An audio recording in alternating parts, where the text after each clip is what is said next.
Senator Richard Onyonka. Mr. Speaker, I want to basically discuss the matter that I listened to Honorable Senator Osotsi raise. And Mr. Speaker, the matter was raised by Cherargei. As usual, Kenyans have very good ideas, Mr. Speaker. Brilliant. We always have such wonderful ideas. The problem is how we either implement them or implement them. Honorable Cherargei just said, very simple out here, but I don't think whether he said it on the floor. Yes, you want to give our children capacity for them to be trained. Yes, you're providing internship for these children. Once you have provided the internship, can you please be fair? Can you please make sure that even a Jemp or even a child from Magarini or somebody from Nyatike gets an opportunity, because we believe in meritocracy. Right now, the way we are doing it, it's just like we are in a Sokohuru market. The highest bidder gets those opportunities. The children who know nobody cannot be able to access the public service portal. Those are the breakages we keep talking about, Mr. Speaker.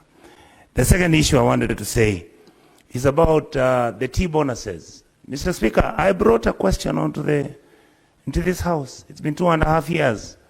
The Committee of Agriculture actually never discussed this matter of bonuses. We are still testing tea using the tongue. And yet scientists are telling us now there are other parameters you have to use, like the content of iron, the content of potassium in coffee, so that then even when you test with your tongue, there's some way you test it. Right now, we are testing coffee. The people from Western Kenya are being told that our coffee is of poor quality because either we have dilapidated the soil content or we've actually mismanaged our animal and crop husbandry practices. Mr. Speaker, I really wish and hope that the Committee of Agriculture, like my sister Esio Kenyuri, has raised this issue. Our farmers are tired. They're being told the same narrative. Even by the time, Mr. Speaker, I was an MP 10, 15 years ago, tea bonuses have always been a matter of contention. Can this House take charge and fix the problems of our country? Thank you, Mr. Speaker. Senator Kisang. Thank you, Honorable Speaker. Honorable Speaker, I also want to comment on the statement by Senator Cherargei on athletes, and this early opportunity to congratulate our athletes for making us proud, Honorable Speaker. Honorable Speaker, it is surprising that the officials are flying first class, business class, and the people who are going to compete are on economy. They need to be more comfortable